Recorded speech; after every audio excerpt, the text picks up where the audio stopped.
గత గౌరవం కన్నా చాలా బాగా జరుగుతుందని నేను అనుకుంటున్నాను. మొత్తం మీద మనకి కోయేటిపాడులో రోడ్ల సమస్యలు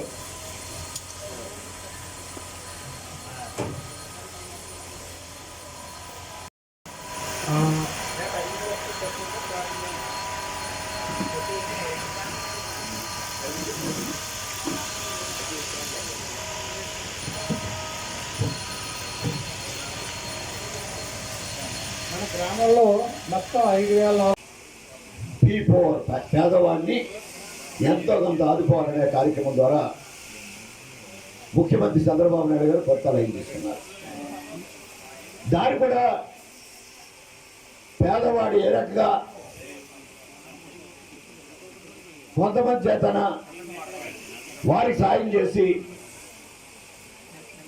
ఉద్యోగాల ద్వారా, వ్యాపారం ద్వారా, ఇతర ప్రోత్సాహాల ద్వారా వారికి కూడా లబ్ధి చేకూర్చాలి, వాటిని కూడా సమాజంలో ఆర్థిక స్తోమత కలిగిన వ్యక్తిగా తయారు చేయడానికి ఒక పథకాన్ని త్వరలో ప్రకటించబోతా ఉన్నాం. ఇవన్నీ కూడా హామీ పోయినప్పుడు కూడా ఈ రాష్ట్రంలో వచ్చే 6 నెలలు కూడా అప్పులు చేసి ఈ ప్రభుత్వం నడుపుతుంది.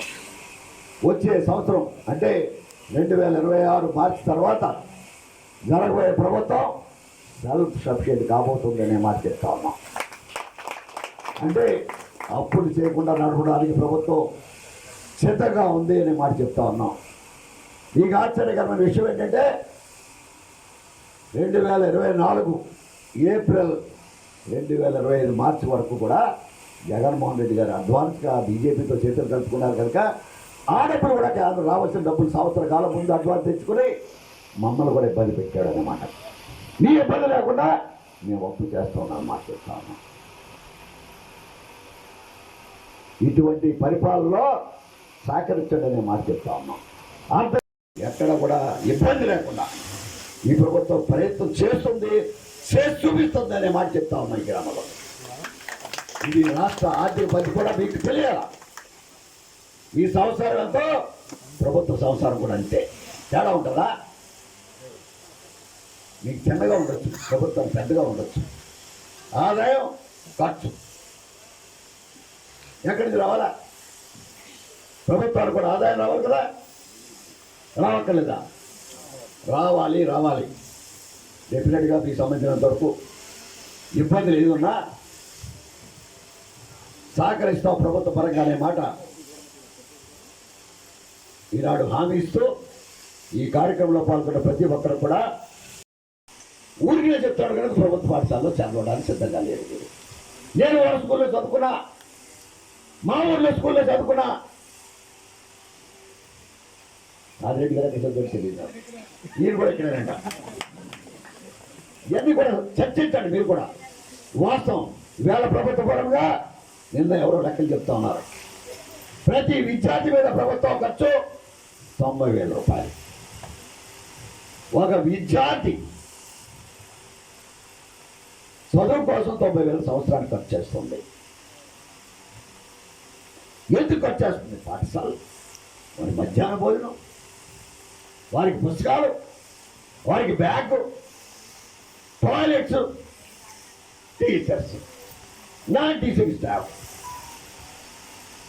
ఇన్ని పెట్టి మీకు చదువు ప్రభుత్వ పాఠశాల పెడితే ఆదరించలేని పరిస్థితి ప్రజలు అర్థం చేసుకోమని మాత్రమే ఆవేదనతో చెప్తా ఉన్నాను నేను. ఎందుకు మీరు ఆదరించలేకపోతున్నారు? టీచర్స్ని వేళ చెప్తా ఉన్నాం. టీచింగ్ విధానంలో మార్పు తీసుకొస్తా ఉన్నా ఈ ప్రభుత్వం. ఈ సంవత్సరంలో మధ్యాహ్న భోజన పథకం సన్న బియ్యం పెట్టాం.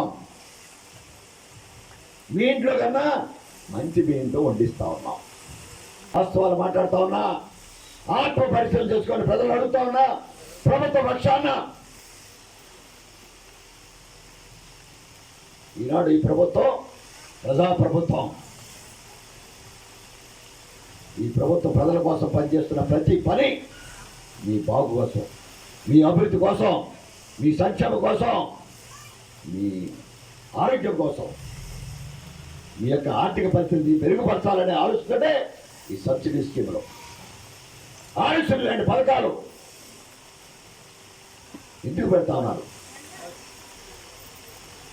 వైద్యానికి ఖర్చులు వేసుకుంటున్నారని ఆయుష్లు లాంటి పథకం, ఇవాళ సంక్షేమ కార్యక్రమాలు ఎందుకు పెడతా ఉన్నాం అర్థం చేసుకొని మీ ప్రతి ఒక్కరు కూడా ఆర్థికంగా పెరగండి.